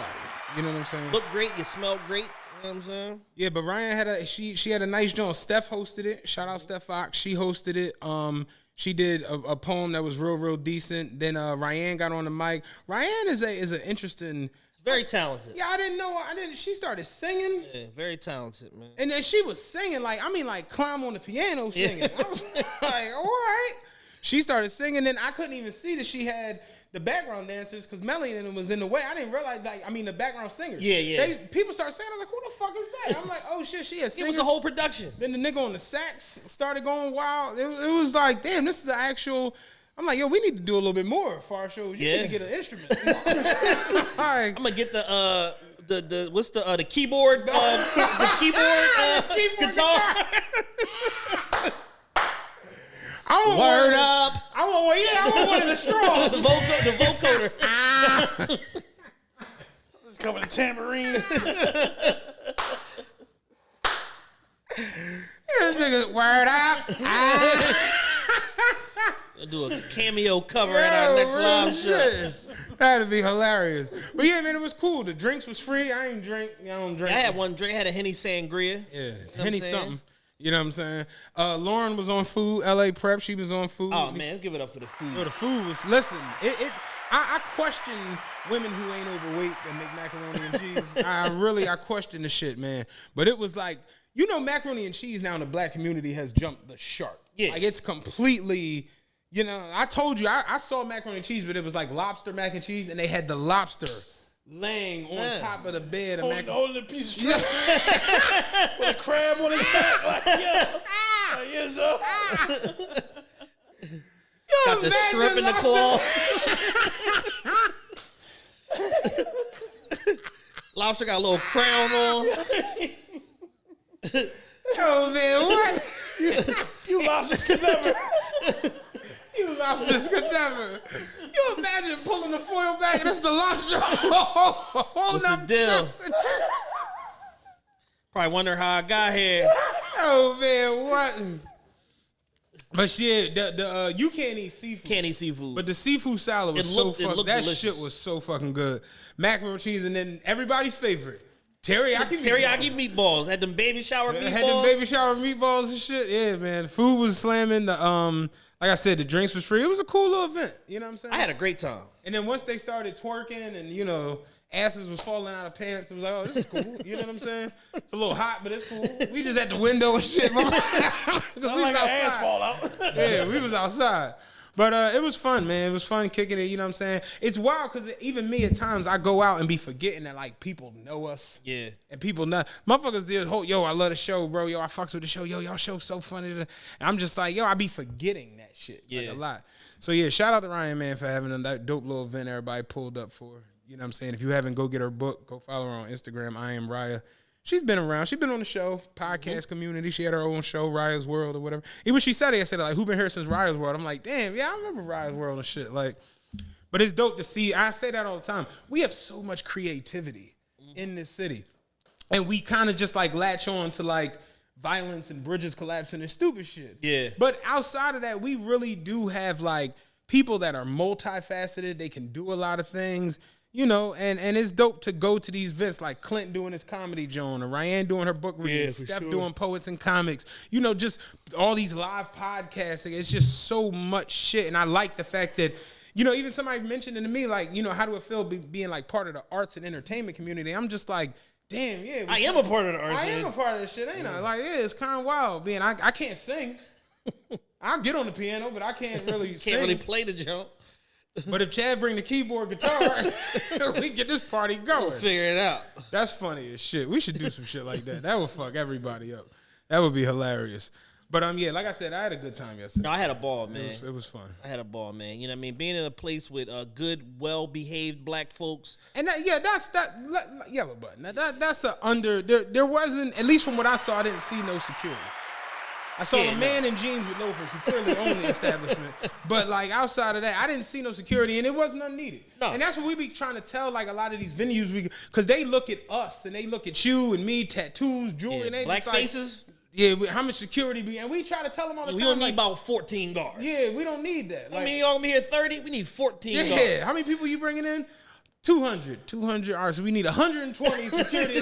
And it's like, nah, man, we don't really need that. Because these people are going to act sensible. They're going to have fun, and they're going to take their asses home. Yes, they are. Like, this ain't that. So, yeah, like I said, I had a good time. It was fun. You know what I mean? Hopefully we do it again. Yeah, for sure. Straight up. Wrapping up the show, we about an hour and a half in. I got a couple more little small topics here. Niggas. DJ Drama allegedly was relieved of his jury obligations in Toronto this weekend. And he was relieved. He was robbed. Really? Yes. Is that what you mentioned yesterday? Yeah. You know, it's crazy. I heard you say something, drama, something, and I just was like, Chad High. I was just like, so DJ Drama got relieved of his jury in Toronto this weekend, and what I want to know is how the fuck It happened in Toronto. in Toronto, What was happening in Toronto? Canada Music Week. Oh, okay. What I'm trying to figure out is how the fuck does this happen in a country with 4 guns in the whole country? Nah, this ain't Drake. Nah. Take off that mask and put down that gun. That's funny. How as does this shit. happen in a country with 4 guns? Like, did niggas hit you with like a snow shovel? Did niggas RKO you in the club? Like, did niggas hit you with a Hennessy bottle? Like, because there's no guns in Toronto. Like, Get robbed in Toronto. What happened, man? Nigga hit me with a shovel. niggas is crafty out there, man. Nigga hit me with a Remember Home shovel in the Alone 1? club. Nigga hit Norm with the shovel. Nigga hit me with a shovel in the club. You ain't gonna believe this. They had the vest of Chinese stars. Like, this shit is Nigga crazy. hit you with a shovel in the club. So as disappointed as I am that Drama got robbed, Nigga snatched my chain. Next thing I know, it's him and 8 huskies going him and Snow Dogs.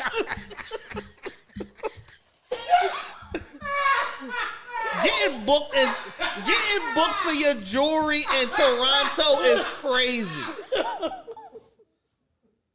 I'm sorry, yo. Nigga hit me with a shovel in the club. I know. And I hop on a motherfucking sled. With 8 Snow Dogs and got out of Dodge. Oh, man. Like, who the fuck robbed you? St. Nicholas, nigga? So the same thing. Like, I think it was Cuba Gooding Jr. I couldn't tell. I know the nigga had 8 dogs in a big ass coat and rode the fuck off with my jewelry. So as sad as I am that this happened to Drama, I'm more mad at him than anything because 1, how the fuck you get robbed in Toronto? And then number 2, like, why y'all be moving so loose out here? Shit. And why y'all, and 3, why don't y'all hire executive protection, man? Homeboy security, man, them security is not going to Was he with save you. security or I not? don't know. Like, but that's what I'm saying. You just loose. If we got to ask, was you with security? That's bad Yeah, that's on his bad face. for business. Like, Yeah. I'm getting 4 niggas from Ukraine. Yeah. Because apparently Russia don't got no smoke for them. Yeah.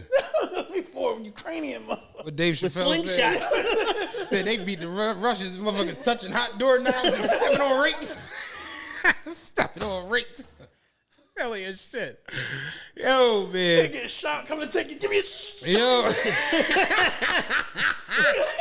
Motherfucking chain got electrical current running through it.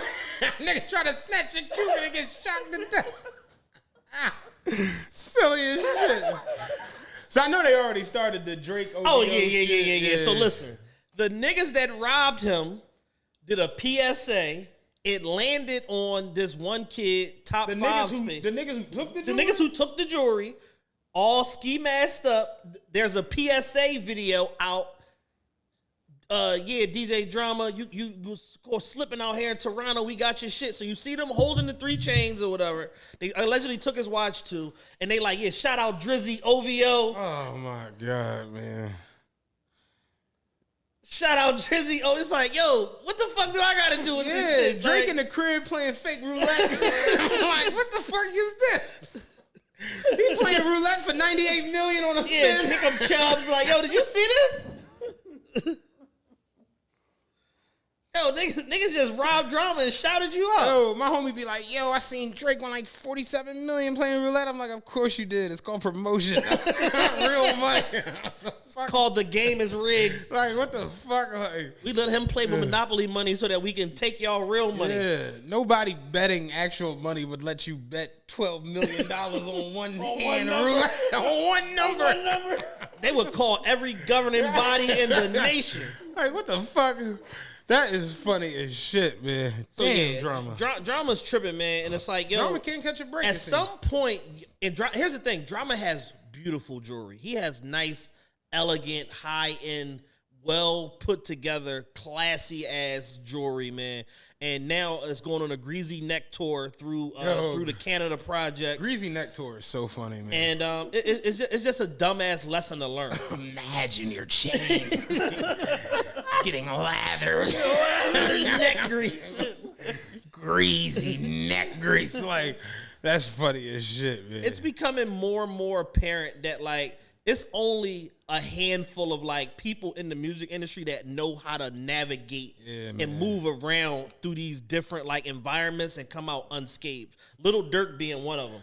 Durk said, I got 24/7 security on my body and on my residence at all times. I told the security if anything happened to me or India or my family, I'm going to kill y'all. Good talk. Yeah. Like, break. Like, wait, did he just threaten us? Yes. I'm going to put bounties on all you niggas if anything happened to us. So be on point. And guess what? Niggas on point. Yeah. Like, and when you become a person that's, 40, 50, 60 million dollars up, I'm sure Drama's 10, 15 million somewhere in there. You're supposed to guard. You are the brand. At least when you're moving around.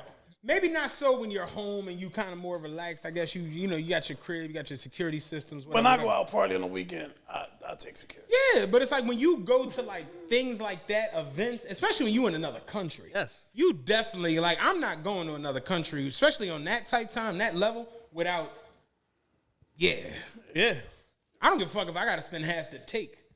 I'm getting the fuck out of here. Yeah. And really, that's what it be. Is that we're so, like, money hungry and so short-sighted greed. that it's just like, oh, well, I'm only making $60K for the weekend, so I don't want to spend 30 on security. And it'd be like, well, what happened if you die out here this weekend? Exactly. What if somebody kill you before you get your back in? Like, yeah. If you didn't take it, you wasn't getting 30 either. See what I'm saying?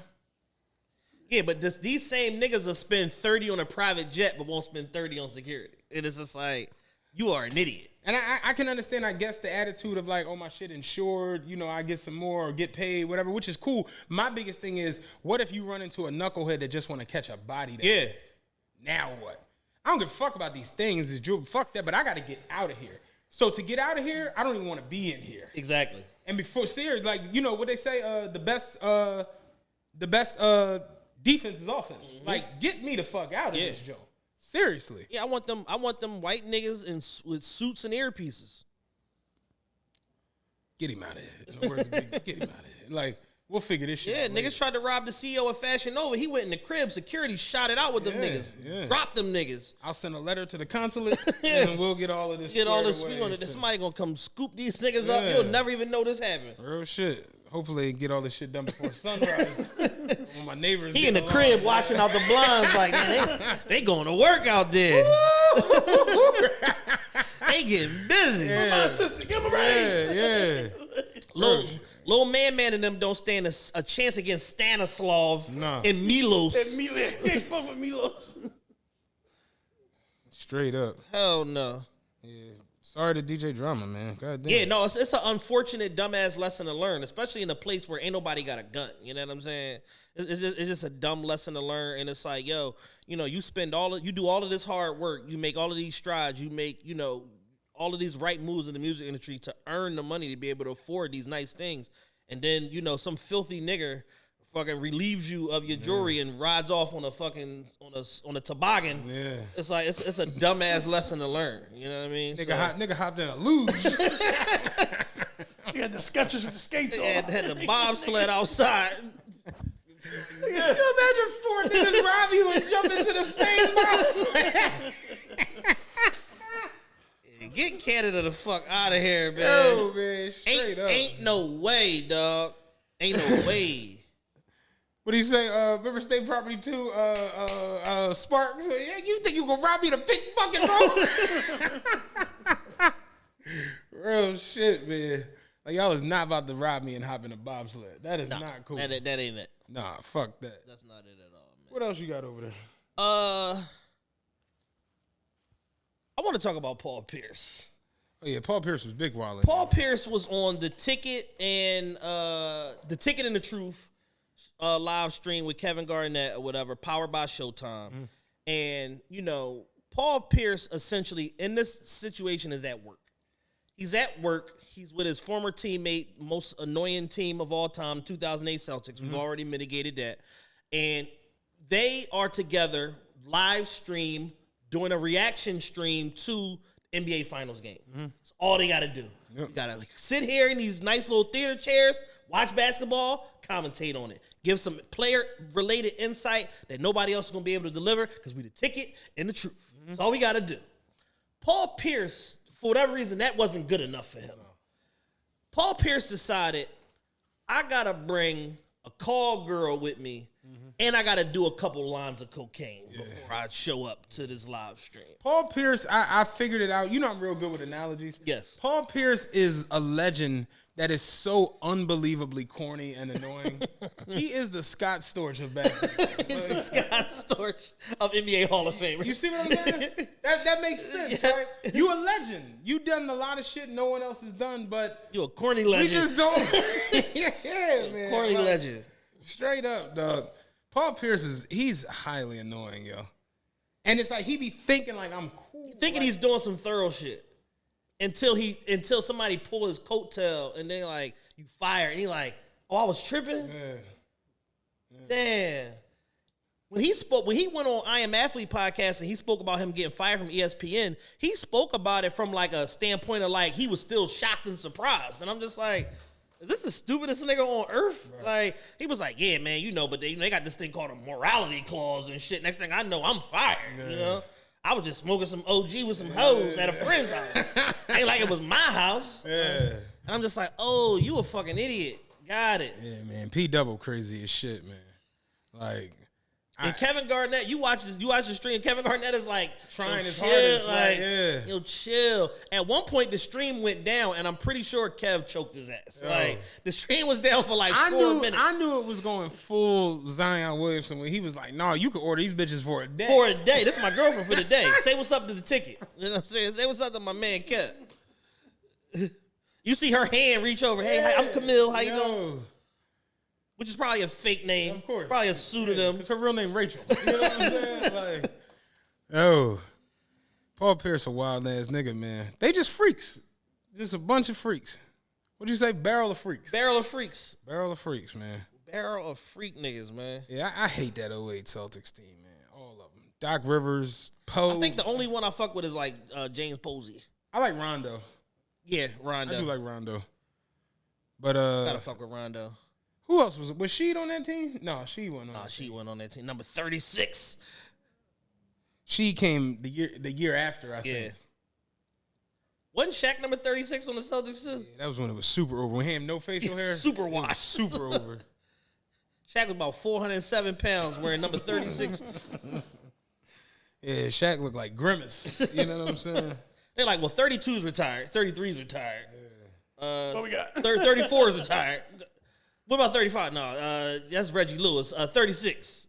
36. The 08 Celtics roster, PJ Brown was on that team. Ah, P.J. Brown. Hornet legend. Yeah. P.J. Brown. And Heat legend for his Rumbles. Yeah. Tony Allen, Sam Cassell, Glenn Fuck with Davis. Tony Allen. Yeah, Tony Allen was cool. Tony Allen's my nigga. Glenn Big Baby Davis, Kevin Garnett, Eddie House, Perkins. Perkins has really ran his title into the Yeah. ground. Paul Pierce, Scott Pollard was on that team. Kirk literally never did nothing else in the NBA of note. Literally, just get dunked on. just that's it. Scalabrini, White Mamba. Yeah. And Leon Poe, Gabe Pruitt, Rajon Rondo, James Posey. Yeah, Posey, Rondo, I like Scalabrini. Tony too. Allen. Like Scalabrini. Scalabrini's hilarious. Yeah. Sam. Did you see the boy who does the podcast with Pat Bev, Roan? Yeah. You know he's from Philly. Yeah. Battle rapper. Did you see he said he beat Eminem in a battle?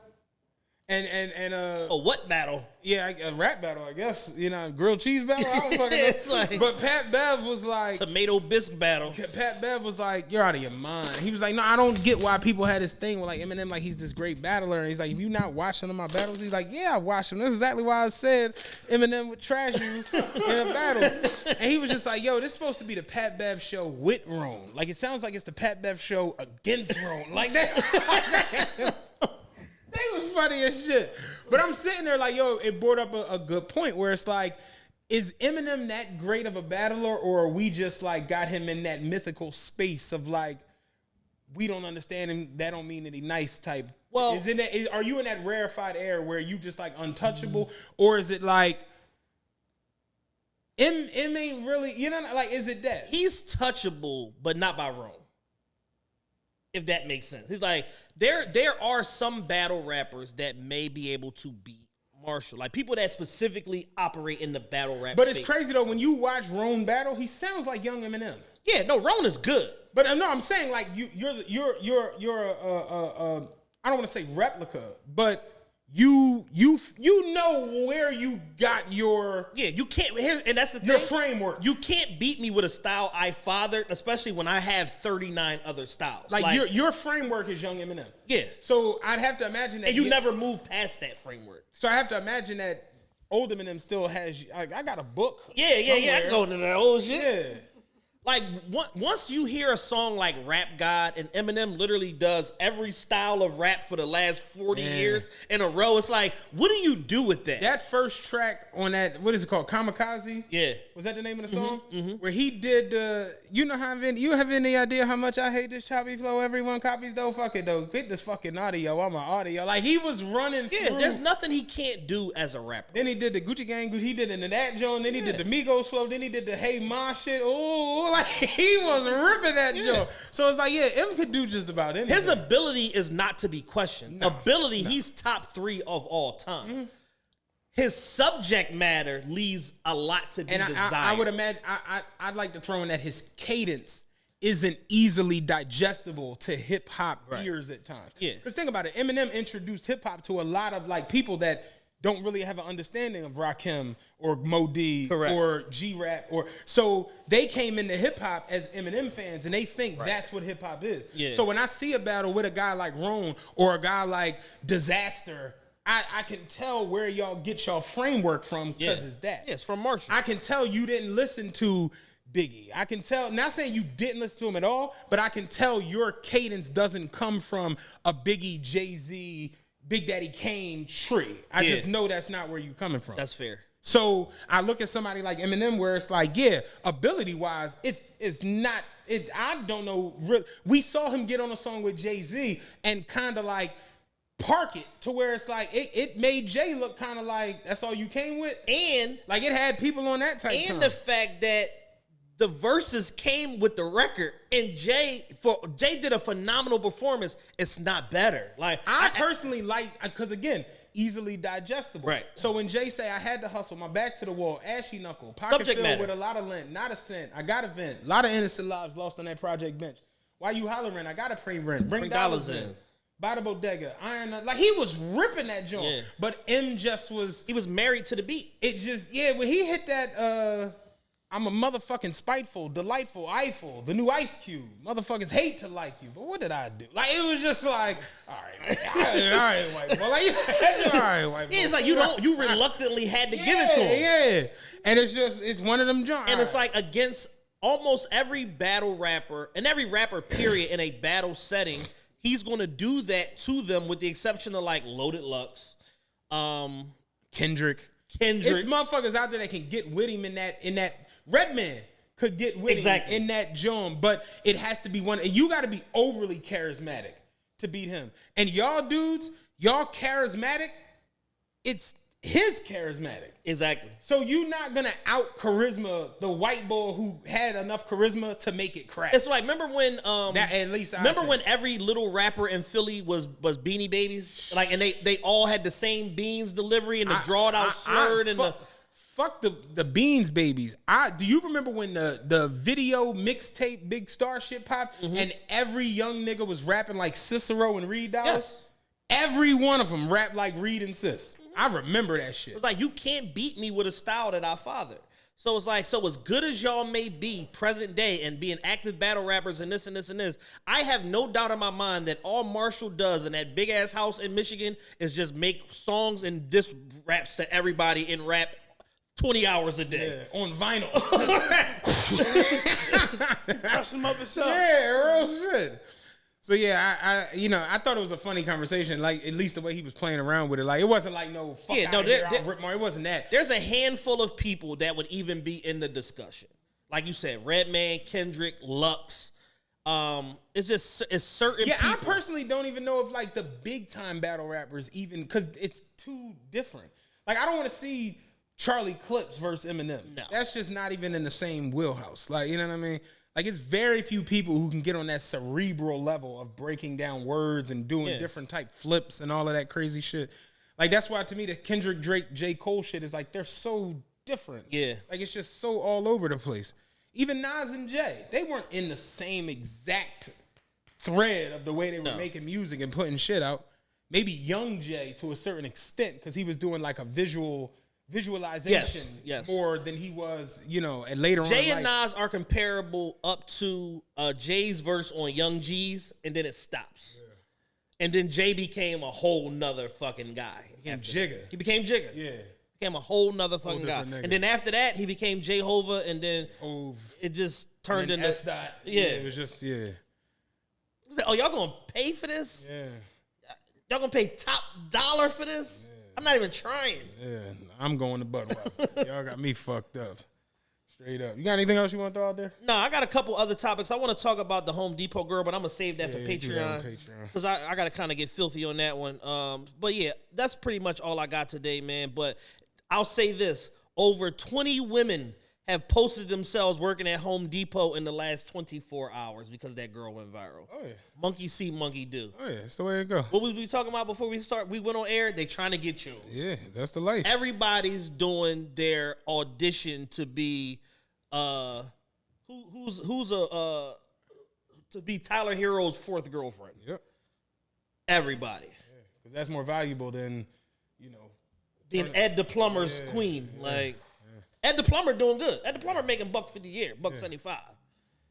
You know what I'm saying? But I might have to work. Tyler Hero making 28. You know, so me as number 4. Number 4. I get 600. Better life. That's 4 times Ed the Plumber. I don't know if you're doing math. Yeah. Got my calculator app on my phone. We'll be back later this week on Patreon. Like I said, patreon.com/official TRPE. Once again, TRPE weekend, August 26th, August 27th. Yes, sir. OfficialTRPE.com. Go get your tickets for all 3 events. They're starting to really, really pump. Like I said, we just locked in our first 2 sponsors. We didn't even put the sponsorship packages out yet. No. We already got sponsors coming in. We got we'll discuss that later on. We got some other shit going on that weekend. Yeah, we'll be back. Y'all be safe. We out this bitch. Peace.